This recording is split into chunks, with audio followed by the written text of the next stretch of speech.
Congress senior నేత జానారెడ్డి మీడియాతో మాట్లాడుతున్నారు. లైవ్ ద్వారా చూద్దాం.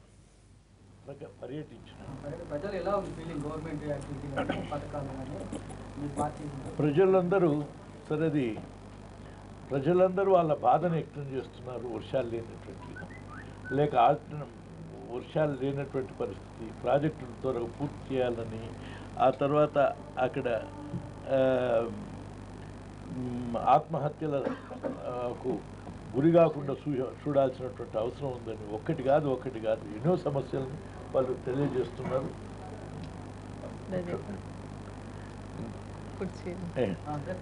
అదే సతీష్ చేతి తెప్పించేసి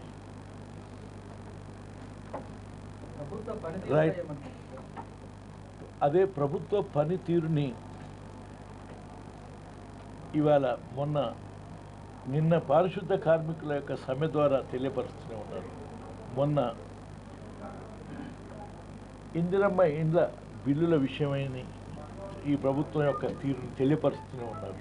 కానీ మీడియానే సరిగ్గా విశ్లేషిస్తలేదేమో అనేటువంటి భావనను కూడా వ్యక్తపరుస్తున్నారు.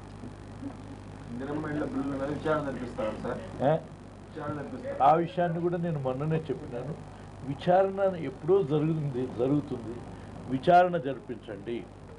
అందుకు సిఐడి విచారణ, ఎటువంటి విచారణలైనా జరిపిన విచారణ ఏమున్నదో దాన్ని బయట పెట్టండి. లేక ఇంకా ఏదన్నా ఉంటే కూడా రాత్రింబవళ్ళు ఒక వారం 10 రోజుల్లో ఈ ఎంక్వైరీని పూర్తి చేసి ఎవరైనా ఇందులో అవకతవకలకు పాల్పడ్డ వారి మీద చర్య తీసుకోమని నేను చెప్తున్నాను. ఇది రాజకీయ నాయకులైనా, అధికారులైనా, లేకపోతే ఇంకెవరైనా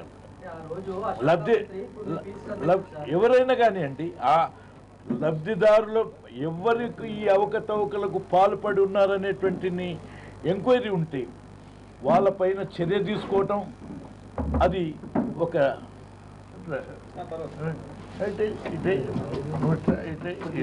కొంచెం ముందు సార్.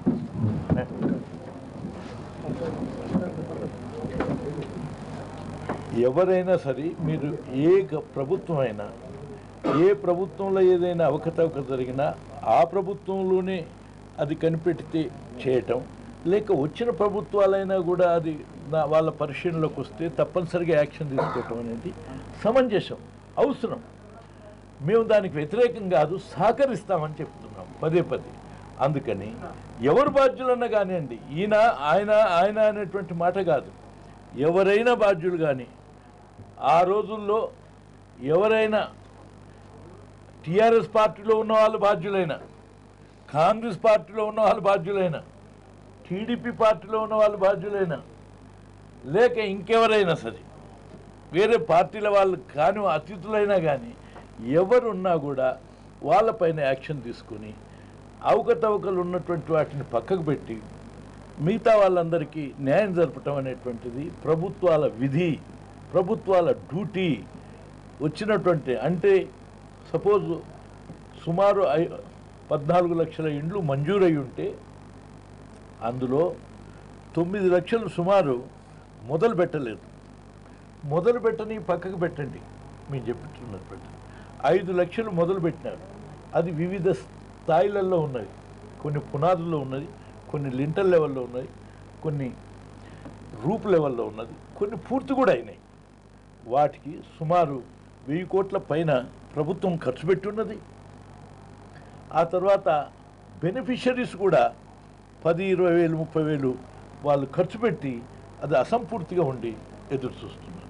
ఇది పూర్తి చేయకపోతే అవి వర్షాలు వచ్చి, ఏమన్నా వర్షాలు వరదలు వస్తే కూలిపోయి అటు ప్రభుత్వ డబ్బు నష్టమవుతుంది,